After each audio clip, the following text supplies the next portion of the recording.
Hello and welcome to Property Question Time. I'm Stephen Galpin and this is the show where you can have your property related questions answered by our team of property experts. And joining me today is John Reynolds, CEO and founder of Titan Property Developments. Welcome, John. Thank you, Steve. Nice to see you.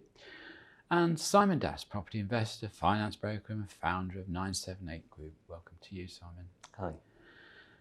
Thank you both for coming in today. I know we're heading into a period of strikes and chaos on the railways, aren't we? And all sorts of issues with the housing market, but let's try and put some of the things right, shall we? So Simon, your first question.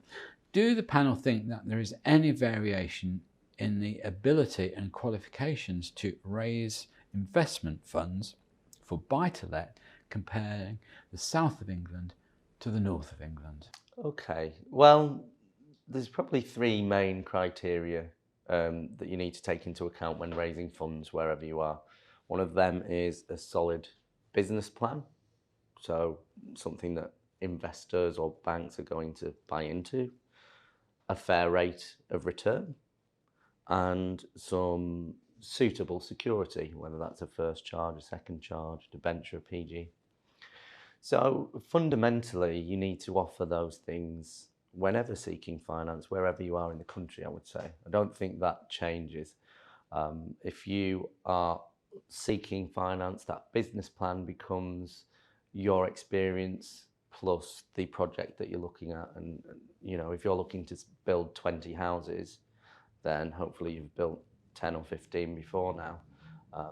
On the converse, if you're looking at raising money for just a small buy-to-let deal, then you only just need experience in minor refurbishments perhaps. So it's got to make sense to an investor or to a bank.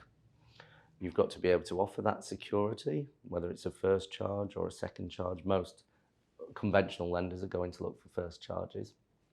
And other than that, there's the differences I see between the north and the south are more around availability of capital. So there's plenty of banks that will lend in the north of England. There are some London-centric lenders out there. There's not many that are northern-centric. So you've not got access to every single lender, but the vast majority will lend in England and Scotland throughout. But when seeking private investment, there's probably less money in the rural north than there is in the centre of London. So trying to seek that. Would that make an investor sort of less risk averse than perhaps down here? I don't know. Or would it have the reverse effect? I don't think they'll be less risk averse. Risk is somewhat perceptive. You know, investors may be comfortable in 4-bed houses in the north of England because they've built some themselves, and other investors might be comfortable investing in tower blocks in London. So I think the risk element, if you're putting enough equity in, that obviously reduces risks dramatically for an investor or lender. Beyond that, it's are they comfortable with that type of project? Have you seen any difference in the sort of loan to value ratios between south and north? No. The loan to value ratios, I would say, are pretty much 75% when you're looking at buy-to-let investment properties. If it's commercial, that reduces down probably to 65%, and more obscure assets and development you might have to reduce a little bit further, particularly in the current climate. Okay. John, you've developed around the country. Do you find any difference in attitude from lenders, north to south? Not so much from lenders. You mentioned private, though. I think that's something where it always feels like there's an interest in something in the south, which surprises me because actually our last two projects have been in the north, and I think there's real opportunity there. But if you start talking to someone about a project in Woking or Reading, instantly they're interested. Whereas it's a bit different. Mentioned Stafford before the programme. Bit more of a sell. Yes. Yeah, absolutely. I'd agree. But I mean, where you are, Simon, I mean, you've got some amazing products sort of coming to market up there. You've got the Eden project and all sorts of. Absolutely. You know, for me, it's one of the safest places to invest. I know it very well, but it's low risk and fairly reasonable return because you've got lower property prices, and with the likes of the Eden project, capital appreciation is going to be vast. So, yeah. Good. Okay. All right. John, I want to move away from being a buy-to-let investor and enter the world of property development. Well, good luck with that, this time. Could the experts offer any advice, as I'm torn between looking at a city-based opportunity with the potential of building 10 to 20 apartments, or one perhaps in the countryside, which would provide the equivalent value in houses? What are the complexities and other differences that I should consider? There's quite a lot in that question. I think even just listening to Simon, I think if you know your area and you know your location, then really focus on that, because you'll know what best product is going to be received. And of course, what your exit is as well, whether you're building to sell or building to rent, has different connotations in the market we've got now. There's been a definite shift since COVID on people wanting outside space or access to it. So town centre apartments that were typically just sold, in principle, then there's people now that have a shift of mindset where actually, if I haven't got a balcony or I don't have a communal area or a roof terrace, that's actually put people off. So as the aspiring developer, I think also consider the fact that if you're going to do a town centre apartment, connecting services, getting the trades in, the complexities can be very different to a more rural development where a brownfield site lends itself to potentially an easier route through planning and a more saleable product. And you mentioned one thing there, which is time and ease of sale.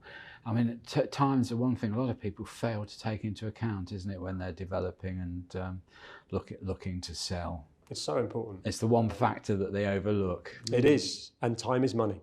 Unless it's all your own money, typically you're taking senior debt. You might even be bringing a private investment alongside that, and you try and agree a timescale from the outset of how long it's going to take through planning, construction, and even the sales journey now. It's 4 to 5 months for a normal mortgage to go through, whereas before that was unheard of. So that's all time. Well, I know I made a rather sarcastic sort of opening comment about sort of going into property development, but Simon mentioned, well, if you're going to build 10 or 20 apartments or whatever it is, then you've probably done 10 or 12 before, or you've got the experience. Well, unfortunately, in really good times, and we saw it a lot down here, you got a lot of developers that have sort of built their mum's conservatory and then went on to want to develop a 70-story block. Now, in good times, they get away with it. But in times like we're heading for now, I think you've got to be so cautious about what you do. Yeah. And again, I go back years that, bank managers used to say to me, if I say no to you, Stephen, don't have an argument with me, just ask yourself why I'm saying no. And I think that advice would apply very well today. Yeah. You've got to be very, very careful. You've got to be on it. And lenders are being very, very careful. So track record and experience as a developer is going to make a massive difference. And you're putting your case forward of knowing the area, the location, the product. And if you're actively developing now, you understand what the build costs, the material costs, all that is ultimately something but you come in from a 3-year break or you haven't got that experience, you may not be able to manage it. Yes. And I mean, don't forget, we talked in an earlier programme about the difficulties with planning at the moment, permitted development rights, or whether you go for full planning or whichever route you choose. And it's very important to remember that whilst those planners will be sort of very reasonable in their attitude, and they shouldn't be treated as enemies, as some people do. You often have very good access to planning departments, and you should really use that. But you've got to remember that they're not going to make their decisions based on your profitability or your survival. No. And that I think that's quite an important consideration. I know, John, you've told me before you've had sort of, I won't say run-ins with planners, but certainly had difficult times with them. And it's as a developer you're going to, but where I always approach it from the same position, and that is to go to the planners, very much allowing them to feel like they are involved. And what would you like to see here? And how do we work together? And that can work really well. And that's a great attitude, rather than leaving that sort of potential perceived attitude as a developer. This is what we're going to do. This is how we're going to do it.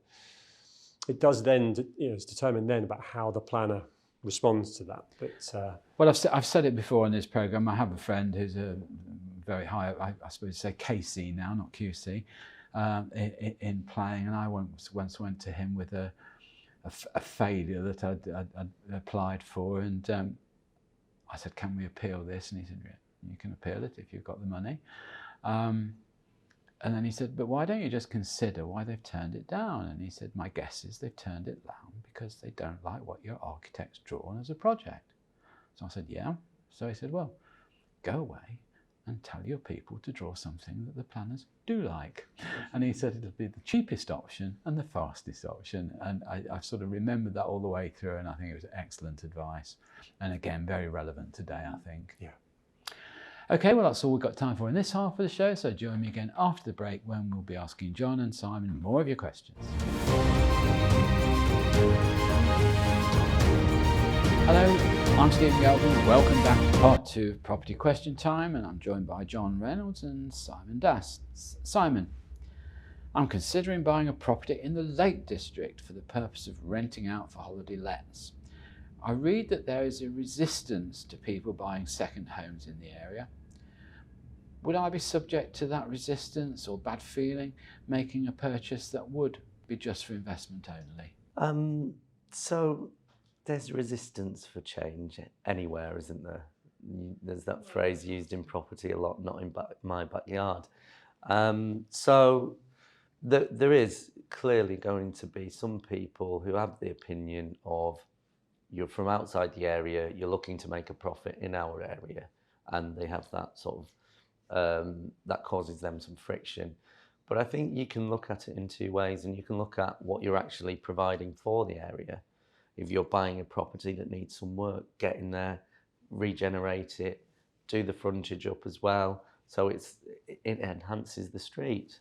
Get around local businesses and cut deals with them and say that you'll put their advertisements for their restaurants and their bars in your welcome pack for your holiday guests, and you can build relationships in the community like that and get a warm reception. What about the argument that it takes available lower to mid-range properties away from those that want to get on the housing ladder? Yeah, a fair argument. What you do find in the Lake District is there's actually restrictions. There's occupancy restrictions in place. So more than the negative feeling you might get from some local residents. Explain the occupancy. Yeah, so it's property by property. So even on neighbouring properties, the restriction may not be there. But ultimately, it can mean that if you aren't from the area, you can't buy the property, or if you don't have a job offer in the area, you can't buy that property. So that's something you want to check very early on. That's the local council, as far as I understand it. And they do it property by property? It's property by property. It's not necessarily a whole area. It might be that some properties in a certain area are reserved for local people. So that's one thing you need to combat. And in theory, that should protect, the properties that are needed for local people. I think you've got to do it with a community spirit, with a conscience, provide quality, give a little back to local businesses, support local people a little bit as best you can, whilst at the end of the day, it's your hard-earned money.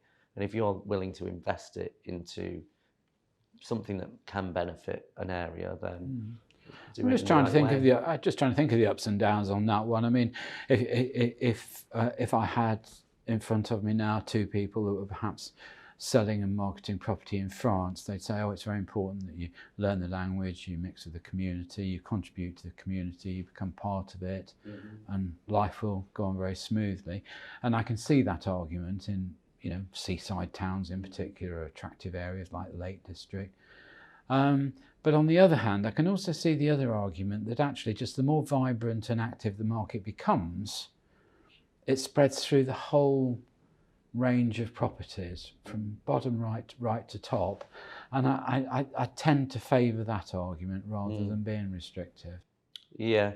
I think one thing that is very challenging for smaller communities in the north that are seen as little holiday hotspots is when people buy a second home and only visit it for a couple of weeks a year. And then that can that can damage the community because there's less people in the area for sways of the year. If you're willing to rent that out during that time, then I think that provides an additional benefit. A few more people in the local pub, things like that. So, but again, there are these restrictive covenants in place to protect that. So either be there all year or stay out the pub. One of the two. What do you think, John? Well, we've seen exactly what you just alluded to in Cornwall, a place I used to go to a lot. And actually, I live in the New Forest and Sandbanks, and Poole is another area where there's a lot of holiday places. And in some cases, there's whole blocks that are all holiday let, and other blocks where they're sort of second homes and there's never a light on. There's no one there. And so you kind of see that scenario. In fact, you get that in some of the central London areas, in Chelsea, where you've lost that sense of community. And you can imagine the people that live there, ultimately, they're sort of looking out on properties that are empty. So, that's the key thing, I think, where just trying to make sure there's a bit of a balance. How you police that, how you enforce that, not sure. Well, I think you're right. It's how you police it and who's policing it. Yeah. That's to me is the sort of difficult part. I mean, I think we all work hard, we all earn our money, and we should have an entitlement to be able to really spend it where and how we want.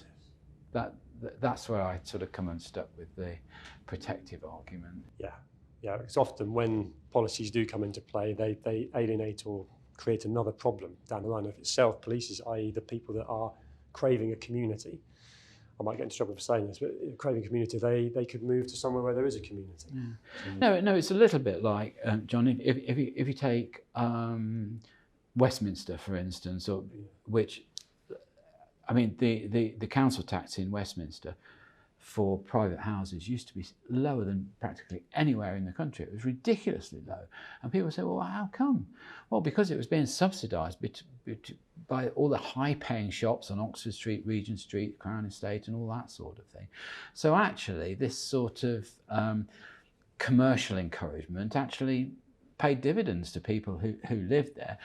Real problem is the people who really lived there didn't need the cheap rates because they paid super expensive prices, so you were sort of paying £300-400 quid a year on a £5-10 million house, which rubbed up the wrong way somehow. Yeah. But I mean, it is a question of balance, how you get all these things right, isn't it? And it's not an easy job.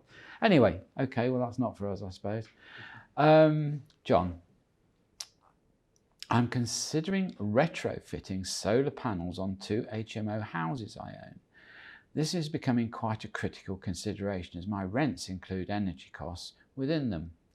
I know what the salespeople tell me, but do the experts think that the payback time versus the capital costs and the instancy of any reduction in energy costs will actually be worthwhile?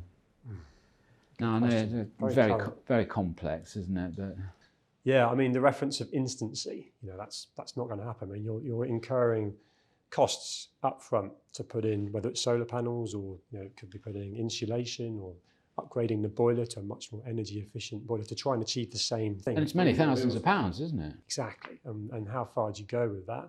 And then, as the question states, how quickly do you get that benefit back? I mean, if you're a long-term investor, buy to let, and you're going to keep a portfolio or build a portfolio for the long term, then that ultimately surely is the way forward, because over time you're clearly benefiting on the savings.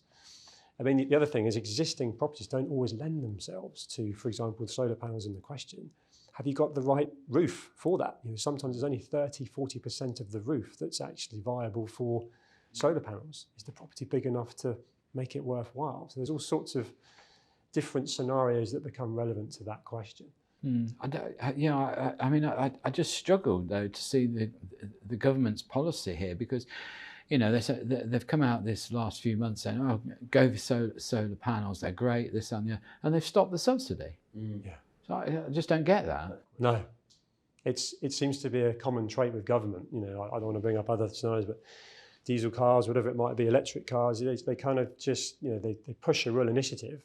People can get behind that, and then it's just the rug's pulled, and you're kind of left thinking, well, I was behind that, or I was about to do that. It's not worth me doing that now. Yeah.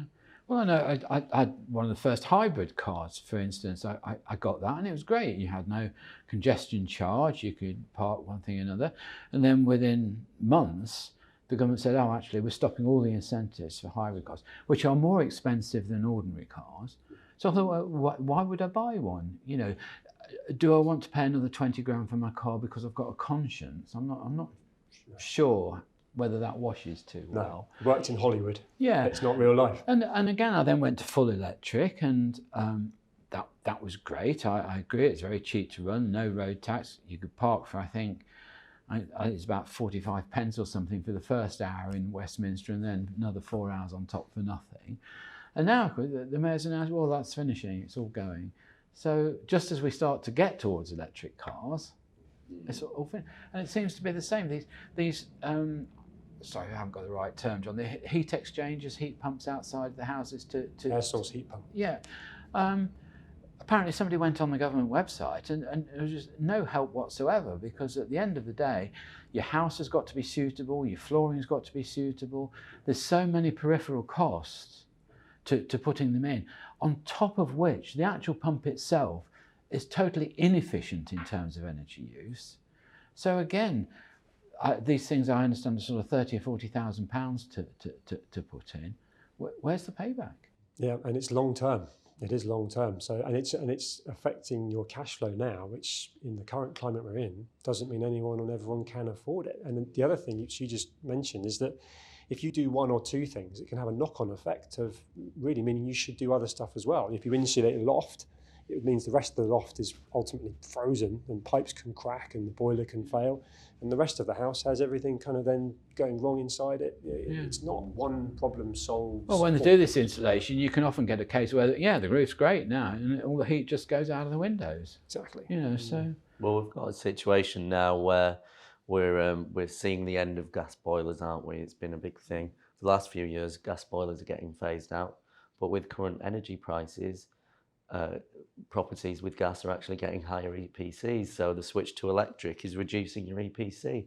Again, it's another contrived and impossible sort of situation to see through and to plan for. Well, it's all. I mean, I keep now saying, "Well, come off gas," but I can remember years ago when they first brought out wet electric central heating. It was demonised. It was so energy inefficient. It was awful. This, that, and the other. We're going back there again now. I don't know. All right. Well, on that confused note, we'll end the show. So, big thank you to Simon Dass and John Reynolds. Thank you both very much for coming in and travelling down to see us. I'm Stephen Galpin. I look forward to seeing you next time on Property Question Time.